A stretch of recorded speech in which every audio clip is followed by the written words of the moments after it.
आर्यन तो I am coming from my childhood. जब से आपने हजरतगंज ब्रांच का है आपका, तब से आर्यन की जर्नी को मैंने बहुत करीब से देखा हुआ है। बस 2003 से आज 2026 तक 23 साल पहले जो मैंने खाना हजरतगंज में खाया था, आज भी वैसे ही टेस्ट मुझे यहाँ मिला। It gives a lot of comfort because I know when we are entering Aryan restaurant, we'll be coming home full.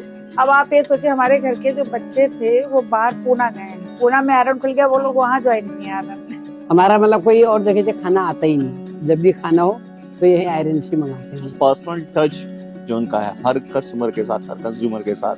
तो यदि श्रीमती जी का मन नहीं है कुछ बनाने का तो हम कुछ चिंता ना करो, आयरन से मंगवा देंगे। बहुत अच्छा लगता है ये चीज महसूस करके कि भाई हमारे ही शहर से निकला हुआ ये नाम हर जगह पहुंच रहा है।